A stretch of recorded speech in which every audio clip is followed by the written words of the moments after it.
मेरे दो कमरे में बनवा चुका था, किचन दो कमरे। अब जब मैं बनवाए थे 1982 की बात है, तो बैंक का लोन बहुत कम मिलता था। सिर्फ सारे मकान बनाने के लिए 65,000 था।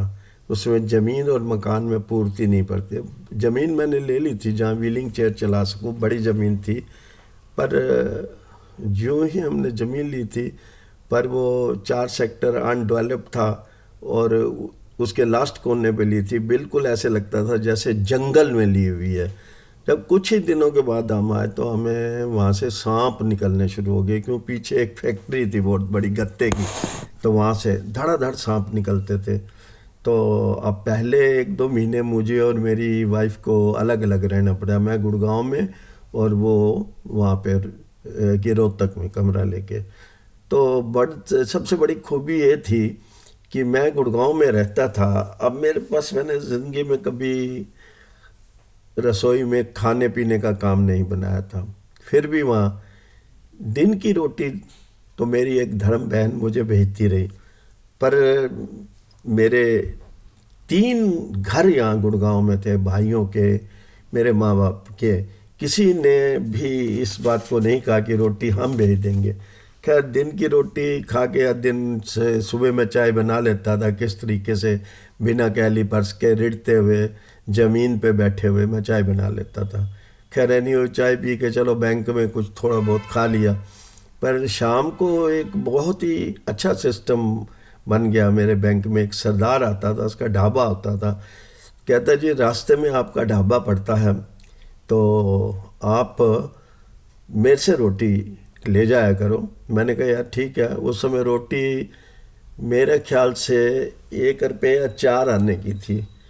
4 आने की रोटी होगी। मैं 3 रोटी उस समय खाता था। 3 रोटी और वो दही, 4 आने, यानी 1.5 रुपये में वो दे देता था, साथ में एक मक्खन की टिक्की भी। मैं घर आके गैस मेरे पास थी, उसके ऊपर मैं उसको गर्म करता, एक प्याज काट के मक्खन का दाल में तड़का लगाता, साथ में दही। बड़ी अच्छी रोटी मैं खा रहा था। मुझे बिल्कुल आनंद आ रहा था, शांति थी मेरे मन को, मेरे जहन को बहुत शांति थी। पर मैं एक बात आपको कहना भूल गया कि एक टेंट वाला था वहीं जहाँ मेरे माँ बाप उधर रहते हैं। कोई भी आदमी उस उनकी कहानी पे बिलीव नहीं करता था। तो उसने, जब मैं इधर आया था अपने 2 कमरों में, तो उसने क्या किया था, एक तख्तपोश, एक लक्कड़ का सेंट्रल टेबल, 4 लक्कड़ वाली चेयर्स जो आजकल कहीं दिखने को भी नहीं मिलती, इस तरीके से 4 चम्मच, 4 प्लेटें, इस तरीके से उसने एक एक दो दो आइटम सारे दे दिए थे, जिससे मेरी ज़िंदगी खुशहाल चलती रहे। अच्छा, ठीक है, था। पर एक दिन जब मैं अकेला आया तो बत्ती बत्ती उन दिनों में बहुत जाया करती थी, बिजली जाया करती थी, यानी बत्ती मीन बिजली जाया करती थी। तो मैं जब आया दूर से, क्यों मुझे एक मोह था, जिस जगह मैंने 30 साल काटे वहाँ एक तिकोन पार्क था, 10-12 आधा घंटा पौना घंटा वहाँ बैठ के आता था। जब मैं आया तो ट्राईसाइकिल मेरी अंदर गई गेट के, तो बत्ती बंद हो गई एकदम से, बिजली इलेक्ट्रिसिटी बंद हो गई।